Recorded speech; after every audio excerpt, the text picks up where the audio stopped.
À la Chambre basse du Parlement, parmi les points à l'ordre du jour retenus lors de la séance plénière du vendredi 11 avril 2025, figurait la présentation du rapport de gestion financière de cette deuxième institution du pays pour l'année 2024. Présentant ce rapport aux élus nationaux, la questeur Chimène Polypoli a rappelé que cet exercice de redevabilité se déroule dans un contexte particulier, marqué notamment par des contraintes budgétaires consécutives à la guerre d'agression imposée à la République démocratique du Congo par les Rwandais et ses supplétifs du M23. Pour l'année 2024, la questeur Chimène Polypoli a fait savoir que les prévisions budgétaires de l'Assemblée nationale ont été arrêtées à hauteur de 1296,3 milliards de francs congolais pour couvrir 4 grandes rubriques, à savoir les rémunérations, les fonctionnements, les investissements, les interventions économiques, sociales, culturelles et scientifiques. Cependant, a-t-elle révélé que la loi des finances pour l'exercice 2024 telle que votée et promulguée n'a consacré à la Chambre basse du Parlement une enveloppe de 782,6 milliards de francs congolais, soit 60,37% des besoins véritablement exprimés. La dotation de notre Chambre a connu une diminution de près de 50% par rapport à celle de la législature passée, entraînant une rationalisation extrême des dépenses exécutées. La loi de finances pour l'exercice 2024, telle que votée et promulguée, n'a consacré à notre Chambre qu'une enveloppe de 782,6 milliards de francs congolais, soit 60,37% de besoins véritablement exprimés et dont la hauteur a été rigoureusement évaluée par une commission technique mise en place à cet effet. Sur cette enveloppe accordée de 782,6 milliards de francs congolais, seulement 718,1 milliards de francs congolais ont été effectivement décaissés par le Trésor public, réduisant le taux de couverture de besoins réels de l'Assemblée nationale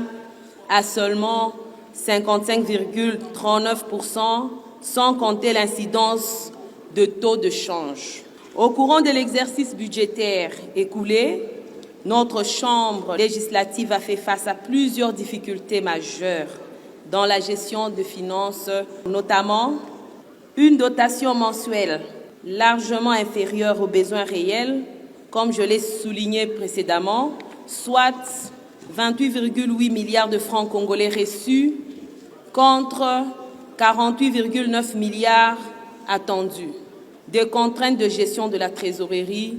causées par décaissement tardif et partiel de la dotation.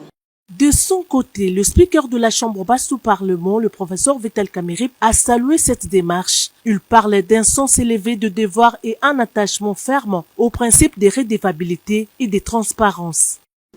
Vous savez très bien, avec les réseaux sociaux, on nous attribue le confort que nous n'avons pas. L'institution,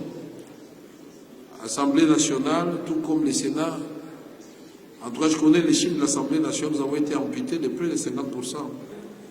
Quand on parle de la dotation de 48,7 milliards, à l'époque,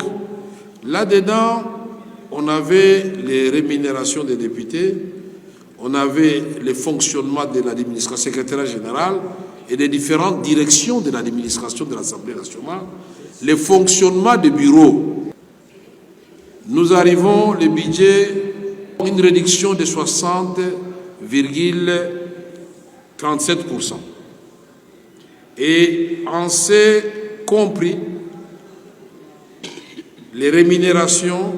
c'est les émoluments des députés. Malgré ces contraintes à la fois sécuritaires, budgétaires, politiques et sociales, le bureau de l'Assemblée nationale que dirige le professeur Vital Kamerhe a cependant fait preuve d'ingéniosité et de rigueur dans la gestion des ressources mises à sa disposition, dont les déficits par rapport aux besoins réels a imposé des arbitrages. Soulignant que bien avant la présentation de ce rapport, la plénière a auditionné et approuvé les rapports de la commission spéciale chargée d'examiner les résolutions de la Cour des comptes et accordé accordé un délai supplémentaire à la Commission Aménagement du territoire et Nouvelles technologies de l'information et de la communication pour continuer l'examen de la loi sur l'aménagement du territoire demandé par le président de la République avant de présenter un rapport étoffé à la plénière. Aussi, la plénière a accordé 48 heures aux élus sur demande du député national Eliezer Tambwe par motion des procédures pour s'imprégner de la proposition de loi portant code pénal du député national Sakata avant son examen et adoption.